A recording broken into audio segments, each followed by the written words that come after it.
What's up, family? I didn't know people was in here. Oh, it's Jackie. Brother named Mr. Dizzy. Brother Mansour hooks the brother up with his music. Shouts out to Brother Mansour. You know, lines are open. Of course, y'all know 614. Call-in lines. Let's just put it. Call-in lines. Open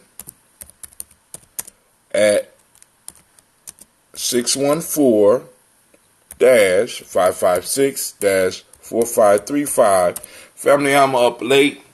We're doing it late. I had to go to the store. My baby busted her head, so I had to go and get some Band-Aids. You know, that's a Moscow Mule type of kind of shizzle going on over there with the copper G. That's right, got the chop. You know, we moving it up. We drinking like kings of old. Fuck the Moscow. You know, this how we used to drink back in the day, out of copper. And it's been sitting in copper all day. See that? You look at that. All right, family. First off, I want to welcome you to the congregation of the mighty. This is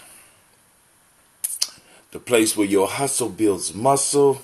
This is the Gye-Nyame Journey Media. Anime.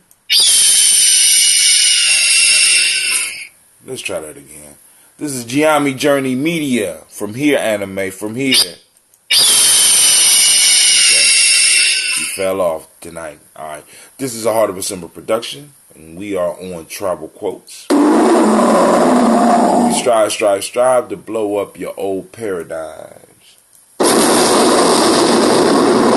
Those people out there that want to join the conversation, we are talking.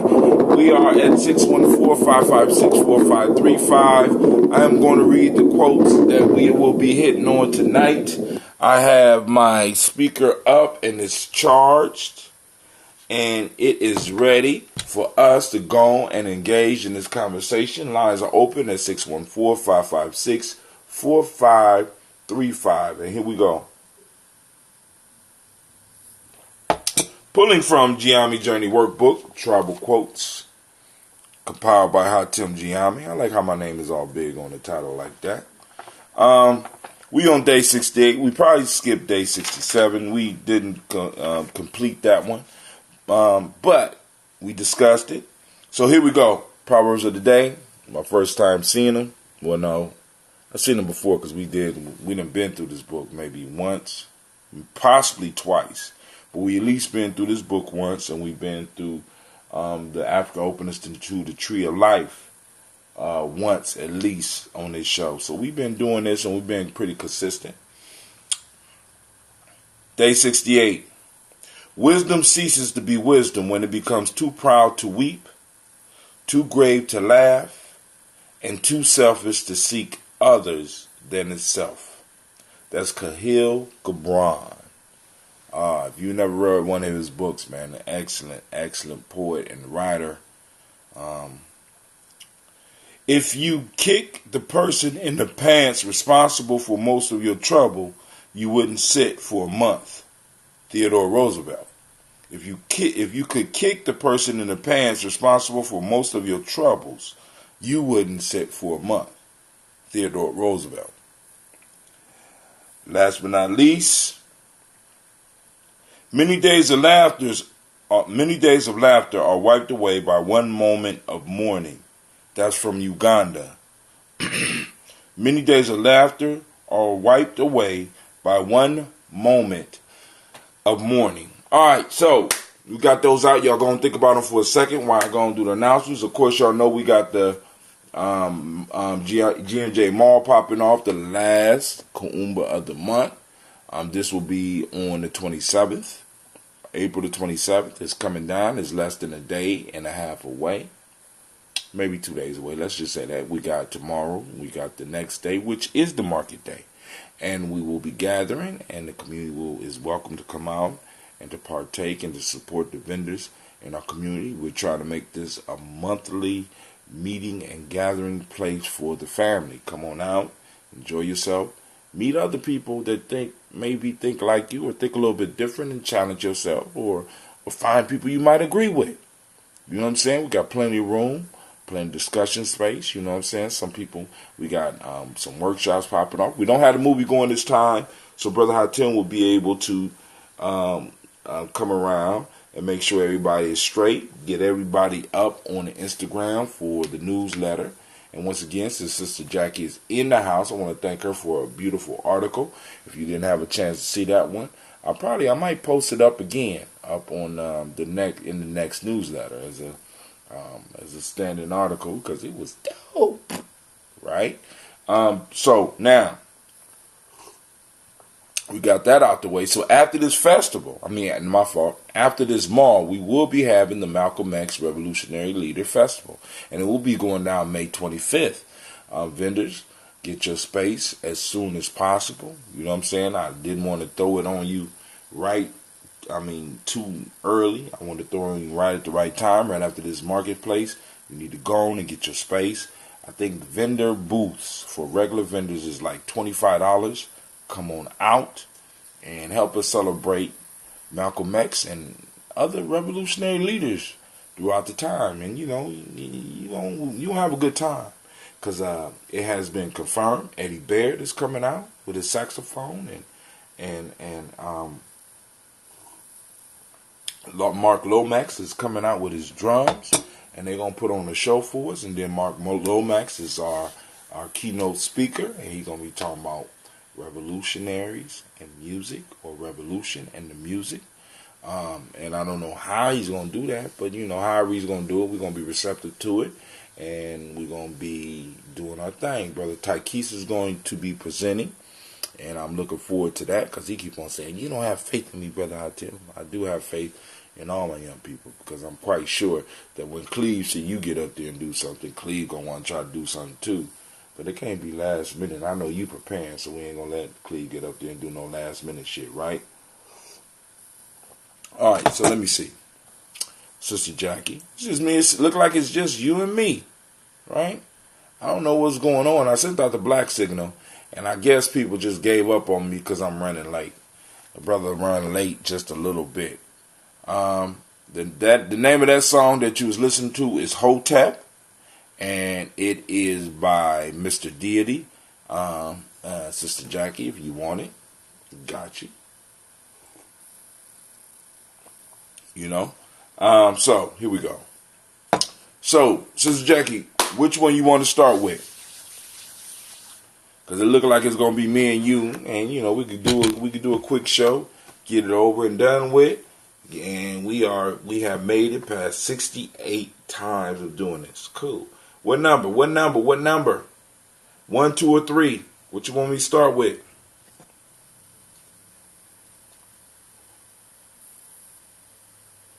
Oh, and while we're waiting for Miss Jackie to type in a number, now, first off, family, Brother Quasi got a show called I Wonder, right? I Wonder Radio.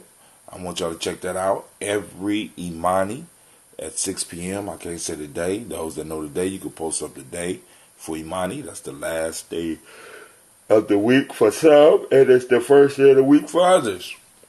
I guess that's a riddle, right? 6 p.m. And then Lady J just recently started a show. I don't know what she's going to title the show, but I'm going to have to corral her in and get her to come up with a title for the show. I won't be able to listen because she be trying to she know how to push my buttons. Lady J know how to push my buttons. So I won't necessarily be listening to her show all the time because she see me on there and she'll go off and say some shit that just have me. No, it's Kahil Gibran, Gibran. So we got that going on, and we have another show in the works. I don't know if the sister want me to say her name, so I won't say her name, but we're going to have another show. We're going to have a third show popping off. And then also make sure that if you have young people, you know what I'm saying, about between the ages of, let's say, 5 and 10, Miss Gina has her little show that's popping off. Well, it ain't Miss Gina no more. It's the Gye-Nyame girl. Shasha and Gina have their show popping off. And we just made a trip to Detroit. A quick trip. So don't get on here tripping, Jackie. A quick trip through Detroit. I had a busload of kids, and so I couldn't go nowhere. So all my Detroit family, you know, I told y'all I was coming. Nobody said nothing until I got into the city and shit. You know what I'm saying? I got a busload of kids. I need to let you know my itinerary so you know where to meet me because I'm riding on a bus. I just want to stress that. And because we stopped at the Motown Museum. And so Gina get out and start filming her video and be like, we stopped at a motel. She didn't have any idea of what Motown was. You know what I'm saying? Because, I didn't really brief her on the history because she would have been a little bit more excited if she'd have known that's where Michael Jackson started off. But she like, we at the motel? I said, no, baby, we at Motown. Motown. Okay? So, all right. So here we go. Sister Jackie put up number 1. Wisdom ceases to be wisdom when it becomes too proud to weep, too grave to laugh, and too selfish to seek other than itself. All right. So wisdom ceases to be wisdom. So wisdom, like everything else, wisdom has its opposite, right? And wisdom ceases, or wisdom stops being wisdom. Because we all ran into those very intelligent individuals that become so intelligent, but that they are detached from reality.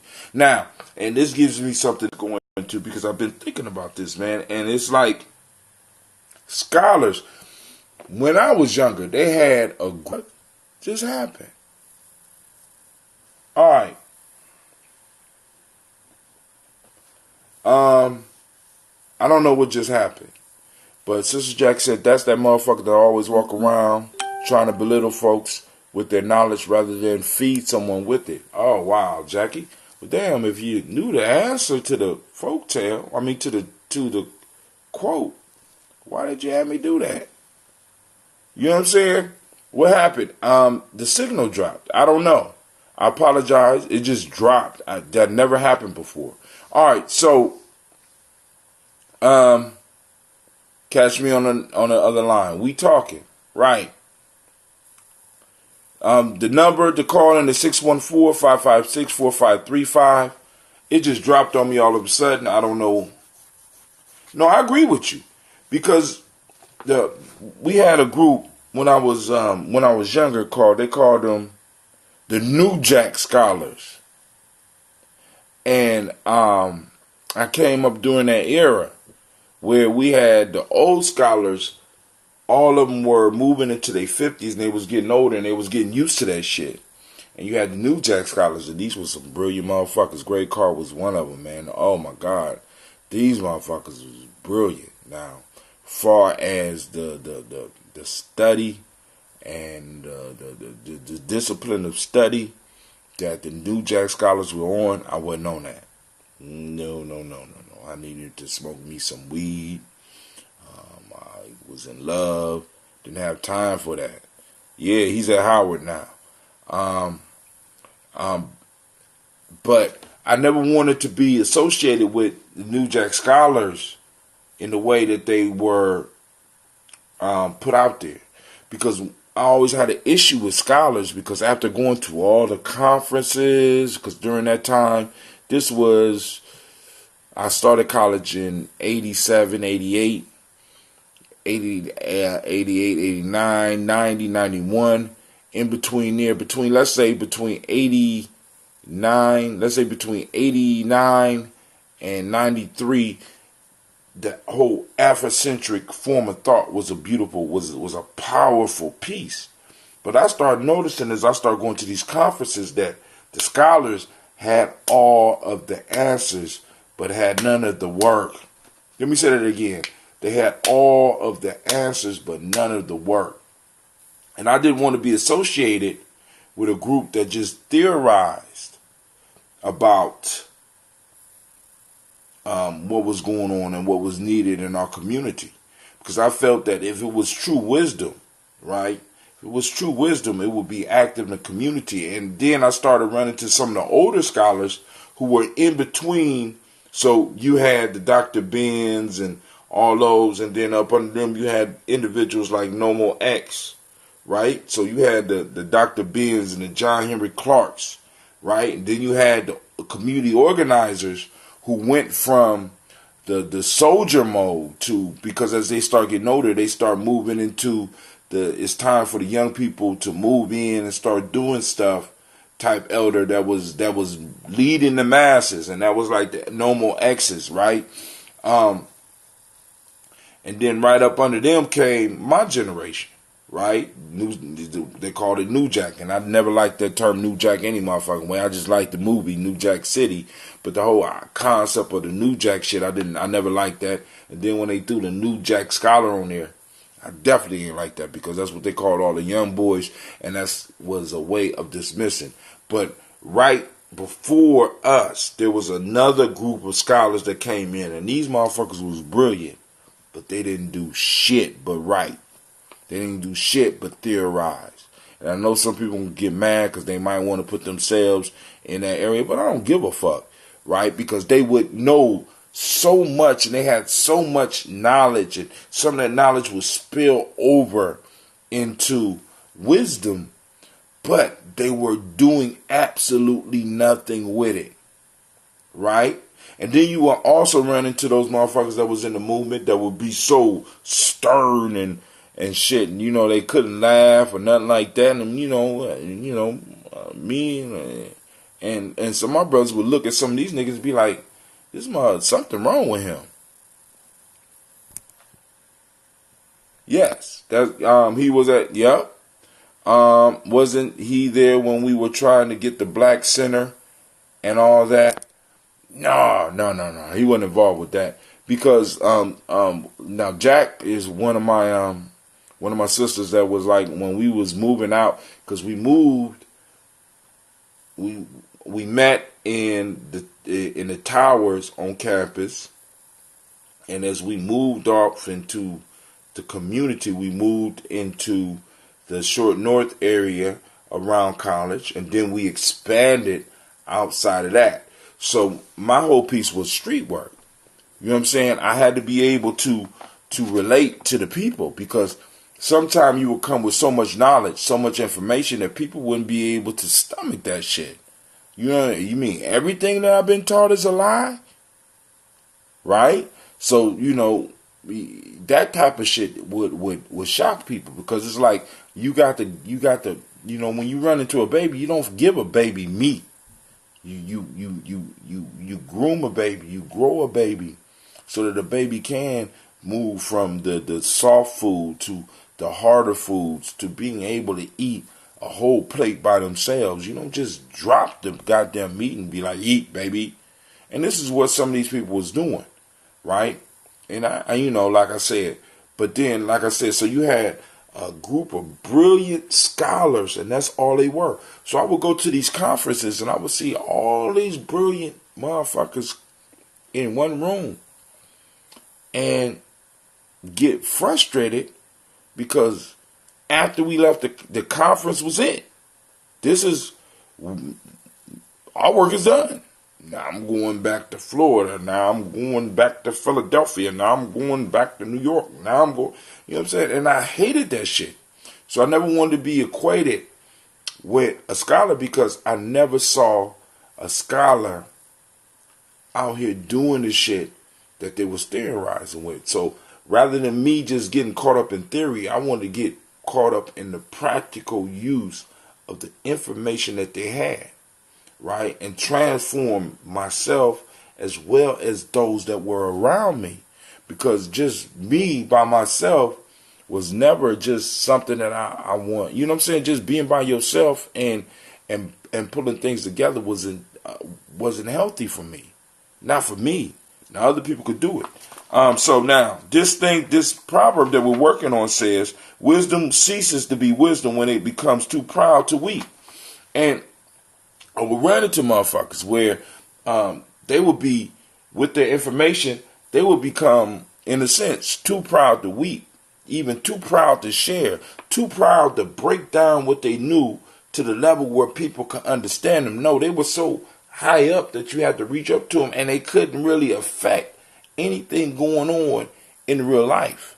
See, because real life don't happen on campus. I understood after my second year Ohio State was a fucking laboratory.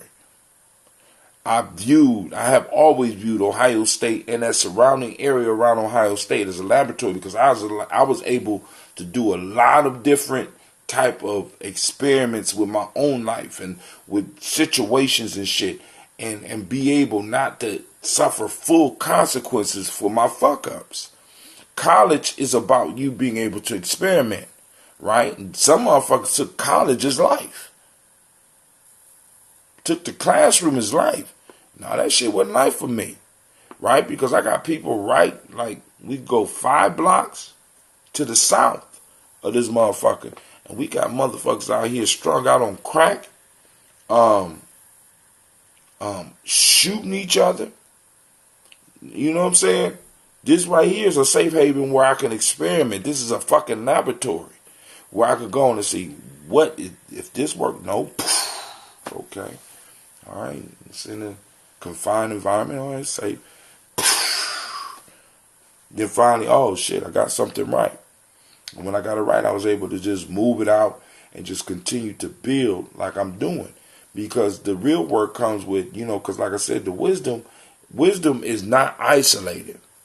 Wisdom is something that you can use in life. What we have is motherfuckers masturbating with useless knowledge and useless theories about shit, right? They're exploring and checking out everybody's mistakes, not even realizing that they're using what I think they call a survivor's bias. You hear about, like, for example, you hear about the successful revolutions, and a motherfucker that is successful at something often only talks about the shit that they were successful at. They don't never really give you the shit that they was not successful at. And usually the ones that are recorded are the ones that are successful at something.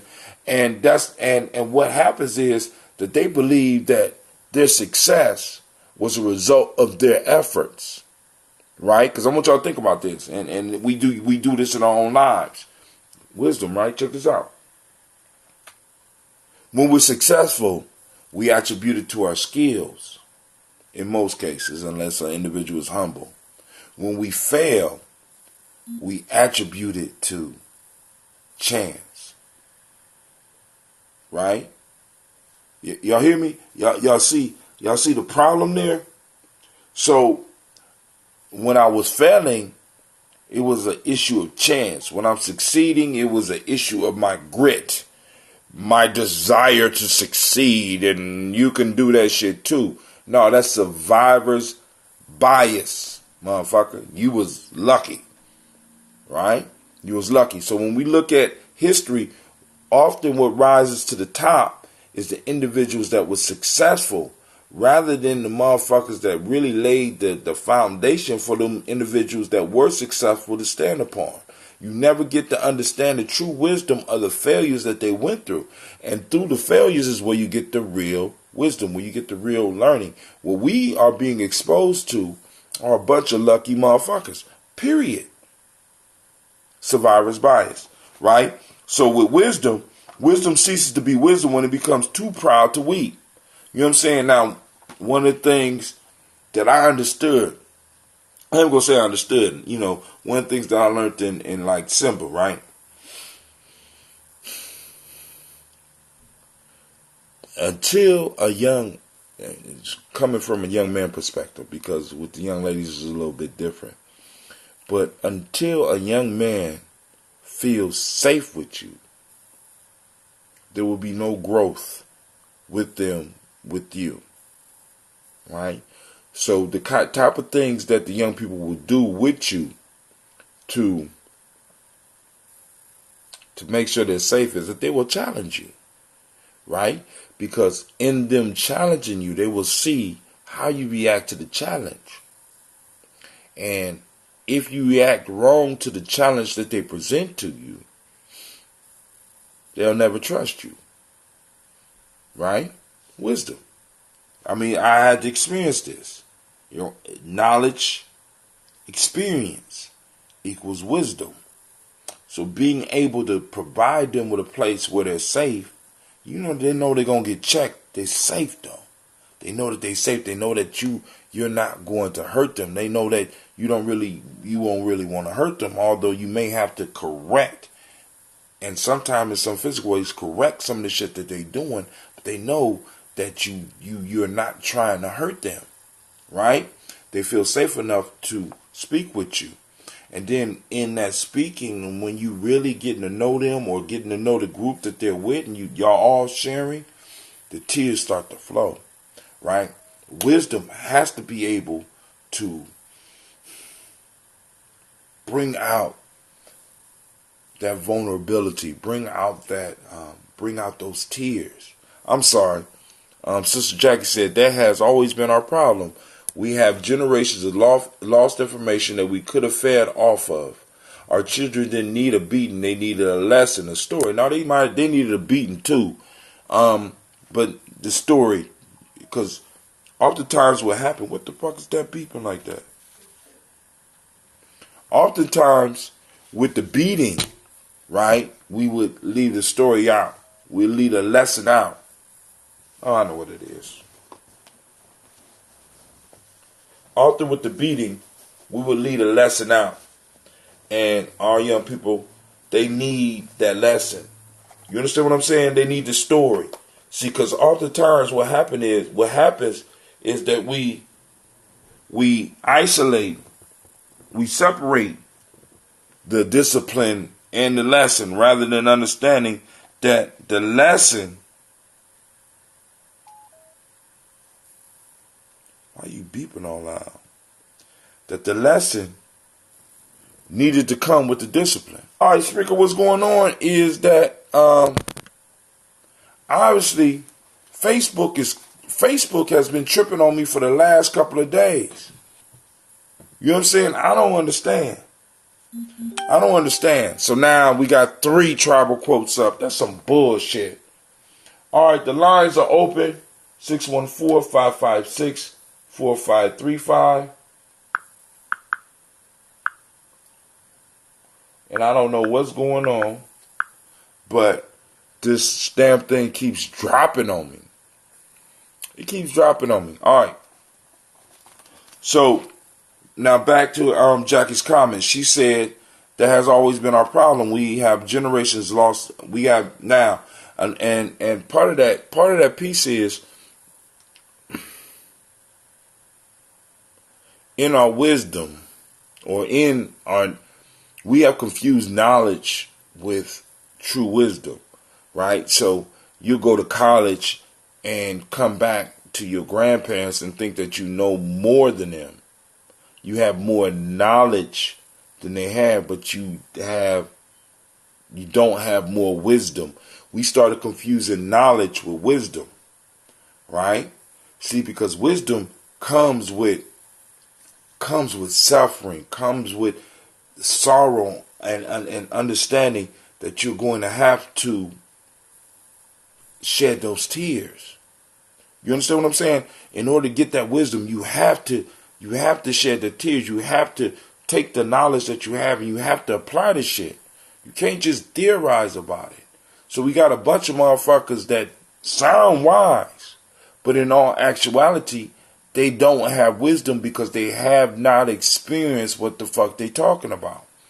So what happens is we send individuals to college and they get knowledge, and all of a sudden they come out and we expect them to be leaders. But they can't lead because they have never experienced the knowledge that they have. They have never seen the knowledge that they have working. And what they are presenting to us is information that is based on survival. What did I call it? Survival bias. But Sister Jackie said that the story that I'm learning in part of my life will not have to be accompanied with a beating. The story of our people is so horrific, and if a child would have heard about their grandfather being quartered in front of a sea of white folks and they loved his demise, they would have known how to guard themselves without it being a beating to them, to listen to them rather than ourselves, our elders. Now, and then also we got to realize too, Jackie, with that, a lot of our elders started misconstruing knowledge for wisdom, right? My grandmother used to just say little slick shit, and you know what I'm saying? It would be cold blooded, and I wouldn't catch that shit until like 15 years later. You know, I'm sitting up here like, God damn. You know what I'm saying? She, you know, and it's like you wouldn't even, because of the information knowledge I had, I wasn't able to recognize the wisdom that my grandmother was presenting to me. Like, you know, my grandmother would be able to sit down and wouldn't, you know, she wasn't moving a lot by the time I was graduating from college and I was coming from Columbus to visit. She would sit down in the living room and be able to hear somebody pull up in the driveway and know who's getting out the car and whether they was coming by themselves or whether they had more than, or whether they had a visitor with them. Shit used to blow my motherfucking mind, right? Because I noticed it, but then I started talking with some of my cousins, and it was like they would say the same shit, and I'd be like, well, I thought she was just lucky. No, this wisdom shit is some real shit, and that came about by her experience in life, her being open to life and being able to cry, as Cahill says. Wisdom ceases to be wisdom when it becomes too proud to weep. You know what I'm saying? Oftentimes we are surrounded by individuals that are so proud of what they have learned, or even some of the shit that they have stumbled on and accomplished, that they can't look at the realities and open themselves up so that they could feel some of the pain. Wisdom requires us to be able to feel pain and be able to release that pain, and often the ways we release this emotional pain is through tears, right? You know what I'm saying? I mean, like, especially with the way they train the boys, y'all not supposed to cry. But like I was saying, like at Symbol, one of the things that I learned is that they had to be able to trust you, and they had to know they would be able to cry in front of you, and that you even could cry with them before any progress could be made in their growth. That's because grandmother knew that the most important lesson of the Bible, knowledge is nothing without the ability to process the information into wisdom. That's because your grandmother knew that most important lesson of the Bible. Wisdom is the heart of the Bible, and those that understand it realize that it will take a lifetime to realize the information in the Bible. Right? So, yeah, she applied herself to that. But it takes a lifetime to understand the wisdom of just a goddamn tree. You understand what I'm saying? I mean, it's like it's not just confined to the Bible. God's handiwork, God's writing is everywhere. And wisdom is being able to read that writing and being open and receptive to the messages. You understand what I'm saying? That's what it's about. And oftentimes what these institutions do to us, and I want to be clear about this, what these institutions do to us is that they block us from being able to have access to wisdom, because we get filled up with so much knowledge, so much not even knowledge, so much information that we are not receptive when we come into the presence of wisdom. Right?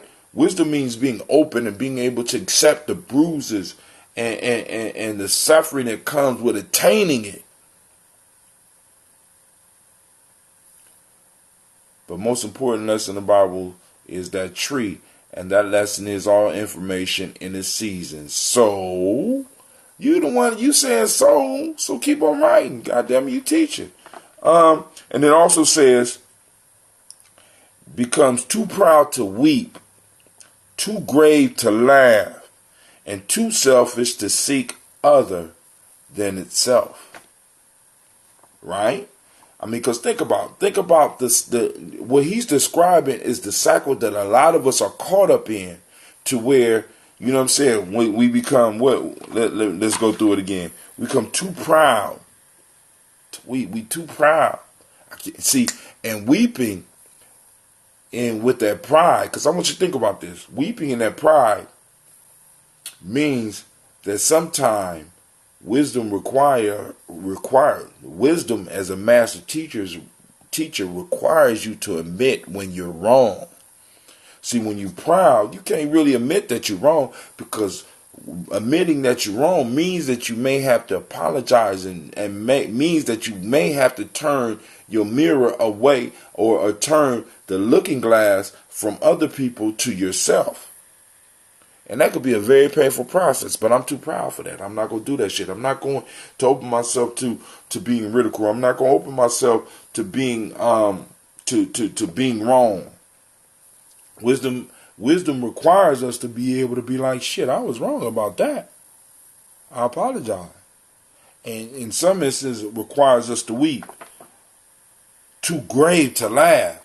We done ran into them. You know what I'm saying? I remember early in my in my interaction with the movement, as far as black folks, as far as us becoming conscious, you ran into that motherfucker that never laughed. Motherfucker was always tense. And I said, I'll never be that motherfucker right there. You know what I'm saying? He's so serious, too proud, won't admit that he wrong or she's wrong, and these motherfuckers look like they don't do nothing. And it's almost like they gonna blow a gasket. And unfortunately, I was right in several, I'm like, damn, that's not healthy, right? Read faster, motherfucker. Oh, stop cussing at me. Your grandmother knew to spoon feed you the lessons and knew that you would need the 15 years to get it. That is why information in the Bible is represented by the tree. You are not ready for it until it is ready for you. And if you attain at any other time rather than when you are supposed to have it, will lead you into a state of affairs that could cause you great harm. God was so adamant about this lesson that he forced them from the garden where they were getting the information long before they should have had it. Jackie, stop it. Nah, I ain't on that. No.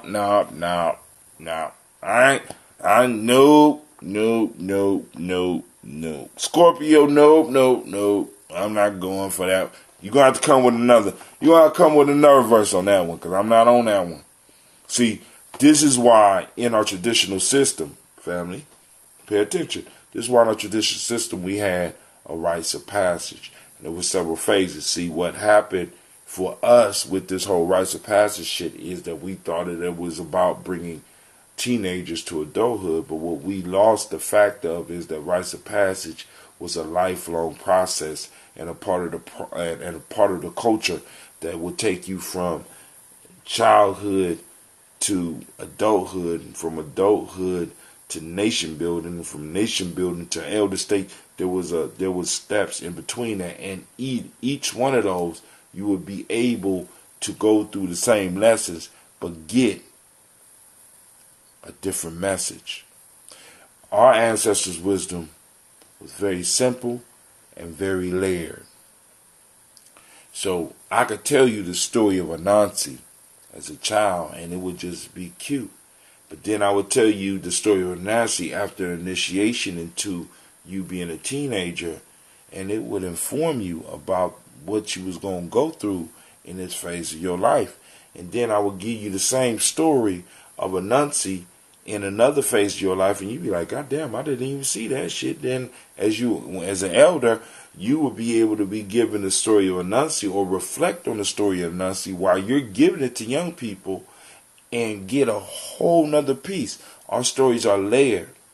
All of our stories. When you listen to folk tales for grown folks, understand that we're doing some layered shit.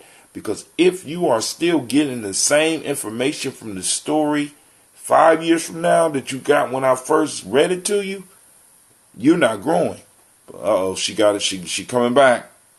Look at our society and the internet. Spiritual teachers prophesied this long ago that it was a portal to hell. Rites of passage is all about information and growth. It's time. They are the markers for our growth and what is to be expected. All right, so wisdom ceases to be wisdom when it becomes too proud to weep. Family, watch the pride. Pride proceeds to fall. And since Jackie's on the Bible thing right now, remember in the Bible they say pride proceeds to fall. Pride is one of the things. Pride is our ego stepping in the way of our communication with God. Wisdom is when we are able to kind of diminish me and increase we. You understand what I'm saying? But when I allow my ego, because like when you look at some of the scholars and some individuals, a lot of information that think they the wisest motherfucker on this planet, they be arrogant as fuck, right? And when you see that, you need to kind of step back. You know what I'm saying? And just really observe them, because now if it's true wisdom, you will see it active in their life and active around them. You understand? Right? And you will see the results of wisdom. What is the results of wisdom? Right? It's not some of the shit that's going on with some of these motherfuckers that's claiming that they wise. I'm just telling you that. Wisdom ceases to be wisdom when it becomes too proud to weep, too grave to laugh, and too selfish to seek others other than itself. Family, please understand that wisdom is not about you. Yeah, it's about learning you. But when you really start exploring wisdom, you start understanding that you are one with all of this. So it's not really about you. It's about you being able to kind of, in a sense, understand this thing's place in all of this. Right? As I tell you all the time, my older brother, Bino Garcia Sr., told me, he said, to our Creator, we are no higher than a blade of grass and no lower than its roots. Connection to all things. And being able to understand that at the same time, I am the greatest of creation. I I am a high part of creation, but at the same time, I am lower than the roots of grass. That divine paradox. So I'm able to glean from that majesty and deal with that humbleness and deal with where I really fit in the total scheme of things. Jack writes, ego says, don't stand there, say something. Wisdom says, don't just say something, stand there. For those that don't know, Jack is an excellent writer. I ain't gonna, because she'll sit up here and shut me up with a couple of sentences. I won't have, but she don't know that I just won't read her shit if she starts beating me up, Like I said, wisdom is too proud to weep. What it say? Wisdom ceases to be wisdom when it becomes too proud to weep. Just won't be weeping at that time, Jackie. All right, family, so here we go. Lines are open, 614-556-4535. Y'all need to call in. The brothers, I'm drinking all this water, and my little kidneys won't hold it like it used to. So we're going to have to move to another proverb so that we can try to get through all these. So I am going to go to number 2. If you could kick the person in the pants responsible for most of your troubles, you wouldn't sit for a month. Now, before I even deal with that, family, I want y'all to realize that these discussions are ongoing discussions, right? You can get the book. You could go on if you don't have the money to get the book, I could send you the book over. I own the book, copyright, all that is mine. So I get you the book.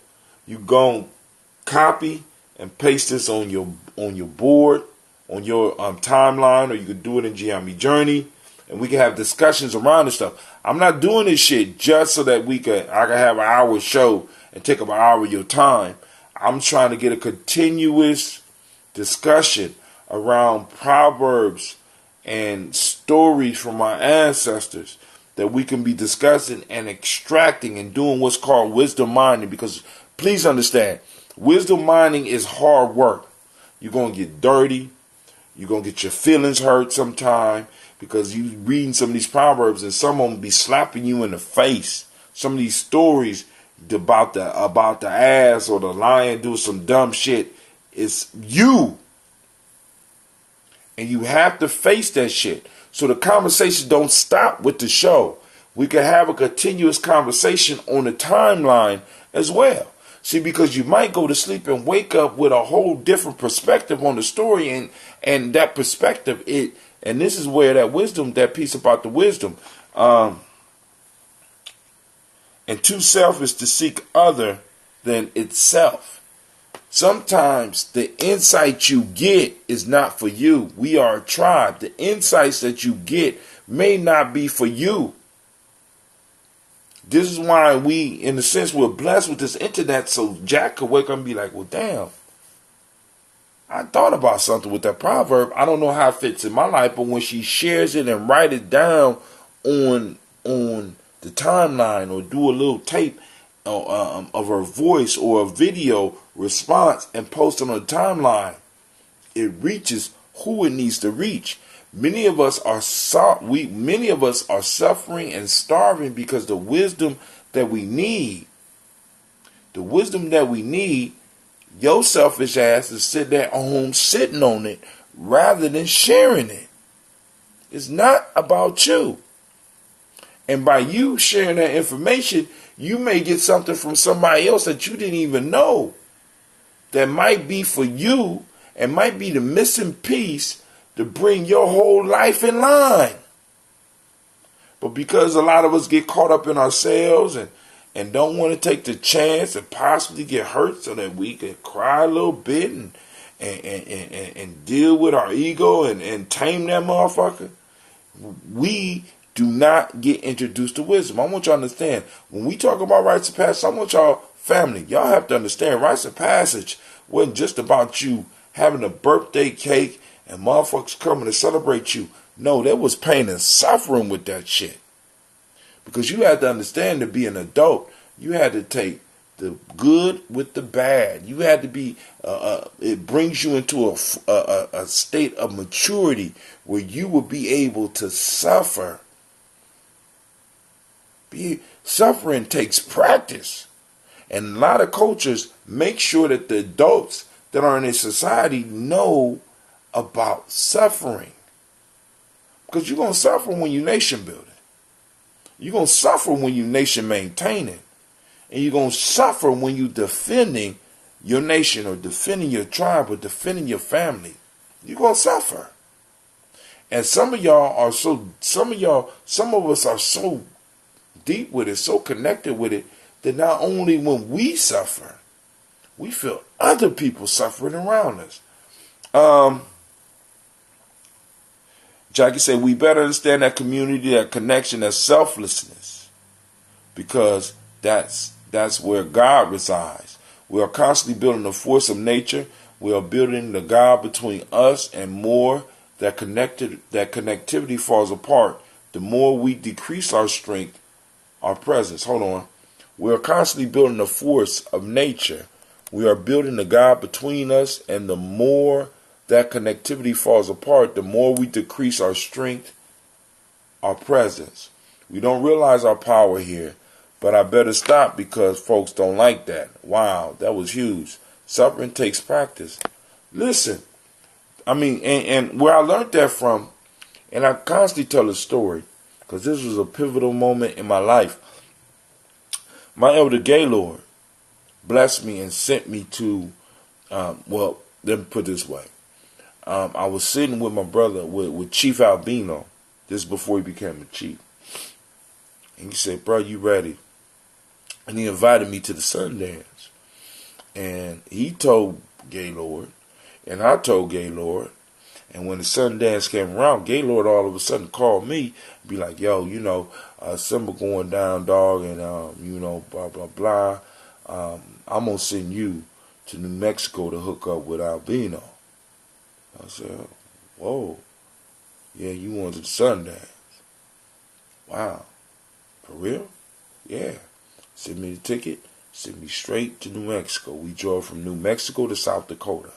South Dakota, I saw people suffering, practicing suffering on purpose. And it really hit me when I got up early in the morning to go to the early morning sweat. And I got into the wrong tent.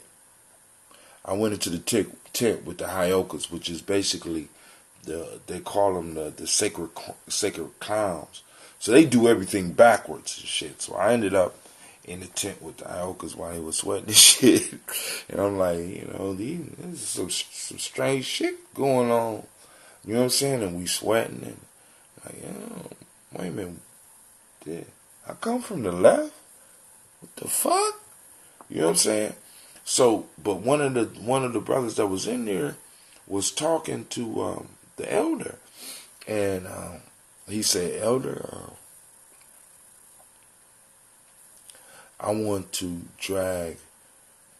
He gave him a number of buffalo heads, because what they would do is they would cut their flesh, and through the flesh they would put cords that would link, that they would tie to a buffalo head. This is after the hanging and the tearing and all this shit, and they would drag buffalo heads. And he said, I want to suffer for the world, and I want to suffer for that little girl that's in a wheelchair. I said, what? I'm listening to this shit. I want to pray for her. And I was like, damn. You know what I'm saying? And then you start looking at everything that was going on, and they like, we're suffering for the world, and because if we don't suffer, the world ends. So we have to choose to suffer. Somebody has to do it. So they would structure the suffering around their own spiritual development and around their growth, rather than dodging suffering like a lot of us in these so-called advanced religions and spiritual systems. These individuals take on the suffering of the world. Now, this is the very thing that they talk about in the Bible with Jesus. Jesus took on the suffering of the world and was crucified. And I was watching over 100 motherfuckers being crucified during the Sundance. And I'm sitting up here like, wow, this is some deep shit. So I stood in the middle of the circle, and as they was dancing, and it's like when I realized what was going on around me, I couldn't do nothing but cry. I'm like, God damn, this is, or better yet, God bless me, because this is some deep shit. We need something like this in our community, where people, in a sense, will suffer for the community in front of the community. Not just suffering because they broke, because a lot of these people was broke. They came from all over the country, drove from California. We drove from New Mexico to the place and built a place where we could stay there, and people was coming from Canada, people was coming from California, people was coming from Tennessee. I mean, people coming from all corners of the United States, going to South Dakota to set up this village so that they could suffer for their people and the world. Deep. Deep. I want y'all to think about that shit. It's like, and I was like, oh my God. And I'm standing in the center of the circle, and I'm watching what's going on. And I saw the dude that said that he wanted to pray for this little girl pulling. And I don't know if y'all know how big a buffalo head. I can't put it in the picture. I can't put my arms in. A buffalo head as big as, I'm talking about with the horns, a buffalo skull. And he got maybe 12 of them connected to his body, and he's pulling them as they pull at his skin, and he's praying for himself to make it through. He's praying for the little girl. He's praying for the world. He's praying for the brothers and sisters that trusted him with their problems, and he's praying for them. And you can see the beauty, and you can see the tears of other people that was in support of him. It was, family, listen to me. This is one of the reasons why I'm in love. I love the ritual process, and I love the ceremonies more than I love the classroom. See, because in the classroom, I read about the Sundance. I read about the rituals. But because of the elders that I hooked up with, they allowed me to go and experience where I could really feel it, and in some ways partake in it myself. She says, Jackie says that suffering is that reconnection needed. She posted up a link, so check out the link. I love ritual too. It helps you understand. Yeah, exactly. And when it's done right, with the right intentions and the right people, it's like being in a whole nother place. She said, growing up in Catholicism was my first experience. I almost said it wrong. I didn't know you was a Catholic. Hail Mary, full of grace. Yeah, I didn't know that. Did I do it right? Because I understand some go from left to right, others go from right to left. I don't know. But anyway, salute to my sister Jackie. You know what I'm saying? We got to suffer when we was sitting in the house, broken shit. You know what I'm saying? Got to suffer on campus. You know what I'm saying? And to see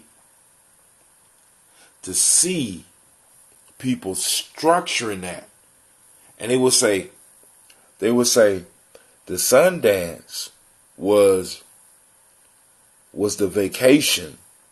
The real suffering came after they left the Sundance. That shit flipped my whole perception. Right? Said, listen, I'm doing this because I know I'm going to suffer in my life. This right here is my vacation. That out there, outside of this, see, because we built a village. See, understand this. I don't remember how many days I was there, but we built a village.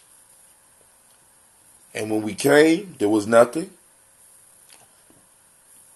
While we was there, we built a village of hundreds of people.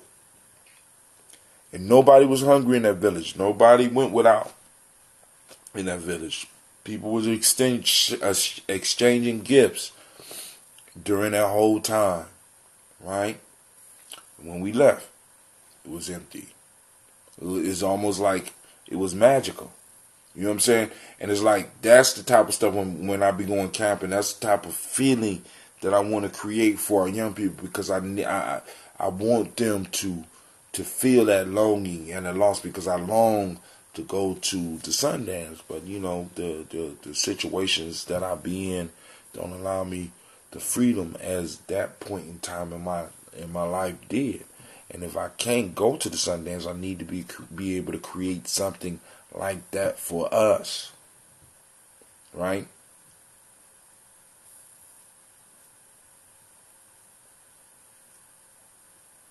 She said, yes, I pray for us then and now. But we lived in a community and we were all good and we were all safe. My mother thought we were crazy when she saw my room in the house. But we played music, played pool, and the brothers kept me safe. I love black men. Ohio State was a major part of how my love was built more for black men. I am completely detached from this story they tell on the Idiot Box. Hey, I'm just, like I said, family, we created something. We created a vibe for ourselves that kept us safe. And then not only kept us safe, but it allowed us to we took over spaces when we moved into that shit as a group. You know what I'm saying? Because some of the shit that, some of the shit I be hearing about happening now, I just don't believe it. And then sometimes I have to think back and be like, am I fantasizing about some of the shit that we was able to truly, we know for a fact, Jack, that our ancestors, something was watching out for us. Because some of the shit that we got away with was just totally impossible. Like, I still don't understand how we got as many people in Ron's car as we could, and how that car kept running, you know what I'm saying? Shit just, you know what I'm saying? And doing the shit and getting away, we were protected,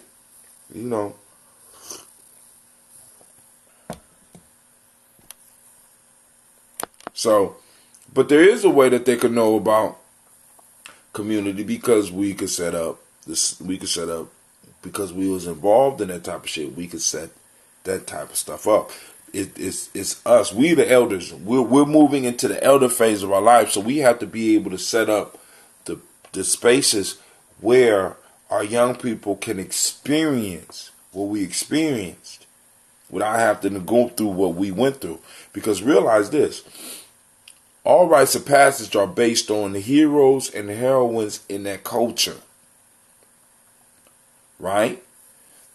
And when the heroes and the heroines return and they tell the people the stories about where they went, the people or that hero and heroine would set up a system in which individuals can experience what that individual went through without directly going through it. That's all the rites of passage is, right? A lot of our young people miss adventure. They don't get adventures no more. We keep them so goddamn safe that they don't get no adventures no more. So that allows a motherfucker to honestly think outside of reality. She said, hey, don't talk about Sylvester. Piled on top of each other. It was crazy.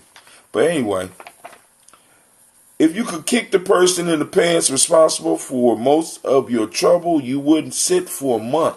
So basically what he's saying, the person that causes the most issues for you It's you. Person that caused the most issue for us is ourselves. But oftentimes we look for scapegoats because it makes us feel better to be able to blame somebody else. I want y'all to think about that shit. Blaming somebody else and not taking personal responsibility, it makes you feel good, but in the long run, it stunts you from growing. So when we really want to look at some of the shit that's going on in our lives, we really need to look at ourselves.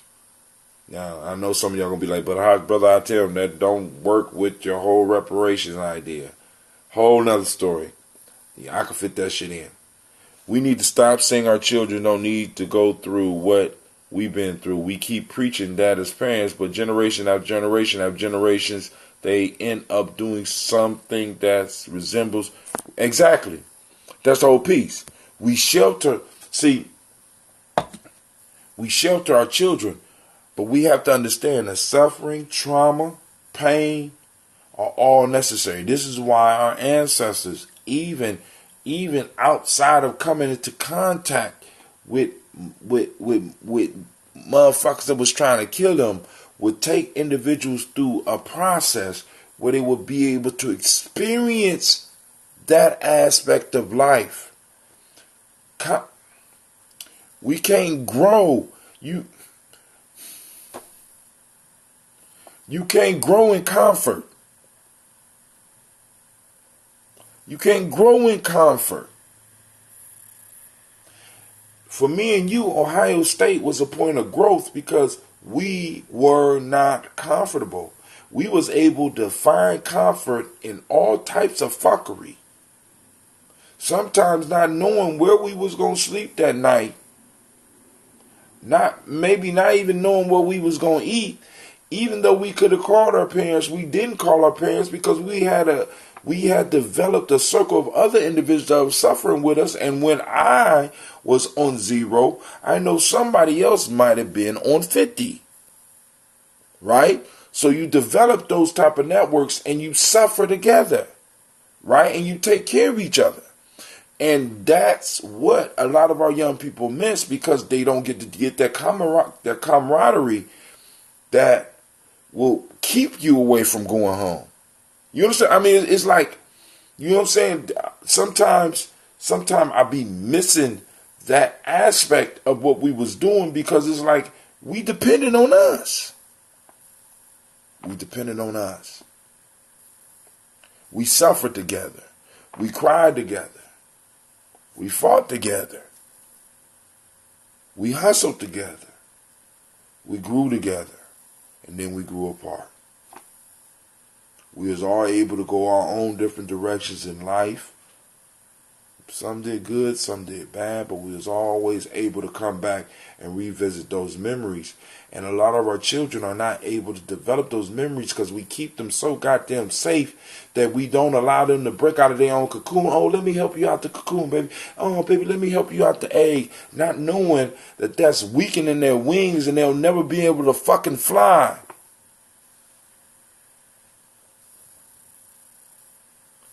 Every child must learn their own lesson. Absolutely. The internet and other elements of technology have closed them off from human interaction that teaches you where you are in the circle. We never grew apart. We will never be apart. That's true. But now this is our challenge, Jack, because we don't want to become like our elders. Now, because check this out. We need to learn this lesson. How can we use the internet to help our children interact more with reality and each other? Rather than saying the internet is the devil, let's learn how to use that to motivate them to move. Because this shit right here that we on right now is a weapon.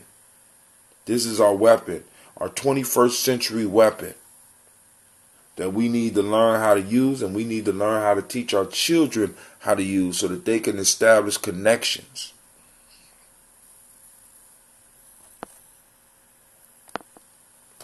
You know what I'm saying? And that's our challenge. How do we do this? or better yet, even with them, because they're more adept at this shit than we are. Find out how they're using it and be able to guide them and support them in that, but also being able to develop situations where they could come together and see other people doing other shit and allow them to grow. That's what we did. That's what we did with rap. That's what we did with breaking. That's what me and you did with learning. You know what I'm saying? Boom, motherfucker. See, because there's certain people in our community that realize, like, damn, nigga, you smart. I need to put you with some other smart motherfuckers. Because basically, when we came together at Ohio State, that's what we were. We had individuals in all of our communities that decided, you need to be around some other smart motherfuckers. And they made a way, and we made a way for us to get to a place where other smart motherfuckers was gathering. We got together and cheers. You know, that shit won't come out till you do your movie, right? My name better be changed in that motherfucker because I got a reputation to maintain. God damn it.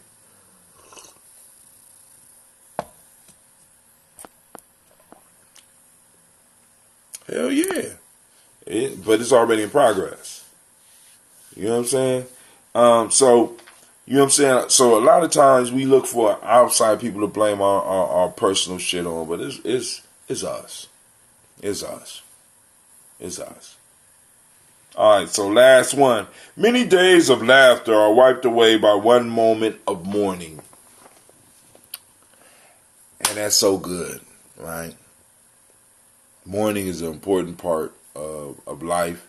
And we even have to teach motherfuckers how to mourn. You know what I'm saying? Because mourning is a release, right? Mourning allows us to move forward. Because once I begin to mourn something, that means that I have, in a sense, released it. And oftentimes, like, you got a lot of people in our lives, a lot of people in their personal lives that are stuck. Why? Because they're still holding on to possible fantasy and shit. You need to mourn that shit and allow all those good times to flow away and move forward. Move forward. You know what I'm saying? But if I'm chained to those things, I can't move. So mourning allows us to release. Like when people pass, we have to mourn because it's good for them. It's good for them to help them move into the ancestral realm, and it's good for you to help you move into the now. Right? But listen, I ain't gonna hold y'all up no more. That's when we do not have gratitude. Jack, you the bomb. So I'm gonna have to start having a show at 10 o'clock in order to get your ass. But listen, I'm about to get up because I'm old and I gotta pee. And nobody calling in. Me and Jack having a good time. And I ain't going to just hog up all the time. But I got to go to the bathroom. And I'm going to say, family, I want to thank you for joining us on Gye-Nyame Journey Media. The place where your hustle builds muscle. I hope you got something out the show. And like I said, the conversation don't stop here. Put your comments up. Fuck hurt my feelings. Hurt my feelings. You know what I'm saying? Disagree with me. I don't give a fuck. Just think and share your thoughts because your thoughts might not be for you. They might be for somebody else in the tribe. We are all linked. All of us. Listen, I want y'all to say, when we started pouring libations and we've been doing this shit and we moving on 3 years straight, I need y'all to understand, everybody that have an ancestor on this list, we have become connected. We are not of physical blood, right? We have a spiritual blood. Now, one of the things I learned is blood is thicker than water. And as crazy as this sounds, spirit is thicker than blood. I learned that in college, actually. Blood is thicker than water. But spirit is thicker than blood. You know what I'm saying? I had some of my friends that have been through some shit with me and stuck with me. And, you know, family might just be like, nigga, you crazy. I ain't getting involved with that shit. You know what I'm saying? I could be dead wrong, but I had some motherfuckers, and even some motherfuckers now, be like, yo, I'm with you. Blood is thicker than blood is thicker than water, but spirit is thicker than blood. You know what I'm saying? I got some spiritual brothers. Shit, right now, I have a whole life built around spiritual brothers that's been looking out for me and my crazy ass antics. You know what I'm saying? Crazy. I used to be like, just, come on now. Friends are the family we choose. I am so happy that you have remained my brother all these. Damn, it's been 30 years. Let me tell you how I met Jackie. So Jackie is always late. Always. So Jackie come to Ohio State in the fucking winter quarter. Now I'm like, I don't know why that's that Detroit shit. She moved, and she's sitting down in the lobby of the towers playing a piano and shit. I ain't never seen a black person play a piano outside of church. I'm like,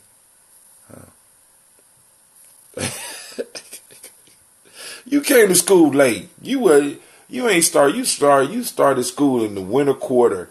We had already been there, damn near a whole quarter. We was there a whole quarter for your ass. She was late. Get out of here. She doubting. 30 years. You are my brother in every sense of the word. Friend, listen.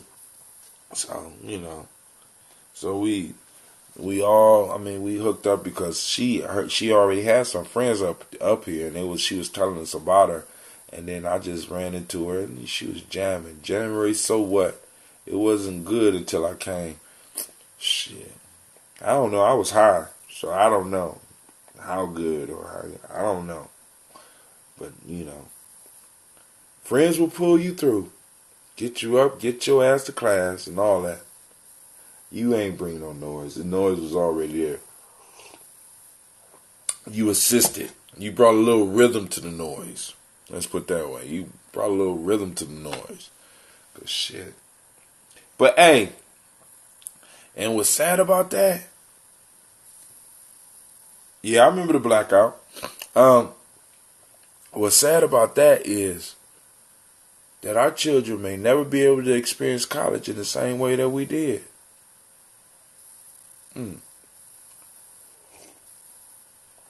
They may go to college, but we came at the end of a period and the beginning of another period.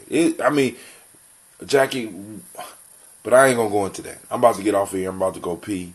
We're gonna have to talk about that shit. We came at the end of one thing and the beginning of another, so we were in a sweet spot. Shit, and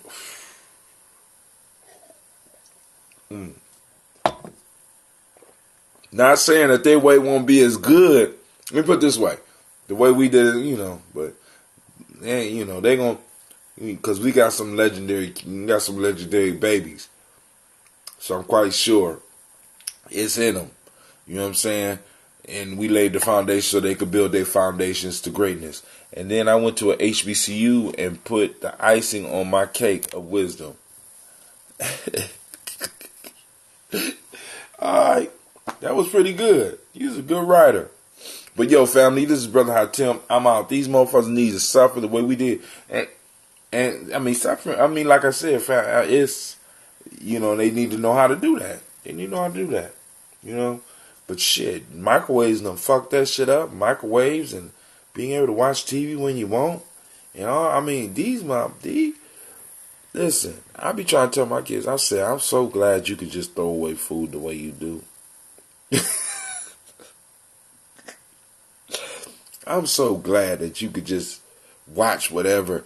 You don't even have to wait for a goddamn. I'm so glad I could afford for you to be able to do the shit that you do. You know what I'm saying? Because it wasn't always. She said they changed the towers. What? Wow. So she talking about, for those that don't know, she talking about the towers at Ohio State. When we went to Ohio State and we stayed in the towers, it would be 16 people in a suite. So I had a room with 4 people in it. So it would be 4 rooms in the suite, and in those 4 rooms, you have 4 people. So it's like an army barracks. And then the way we did it, we would have people from other places sleeping on the couches outside in the lounge. So we would have 16 to 20 people possibly staying in the suite where we were. And God forbid that anybody said anything about that, because they was going to get an ass kicking if they wanted to get in the way of that. But that's a whole nother story. You have to remember the party I gave Michelle in our townhouse, and we forgot to eat the cake and toast her. We ate the cake for a solid week, a piece or 2 per day to make it. I believe you were the one that Doug had go get the cake. It was half a sheet, man. We are the O'Brien and the DeSantis of... Damn, she said, listen, people don't stop. We got to talk. Peace.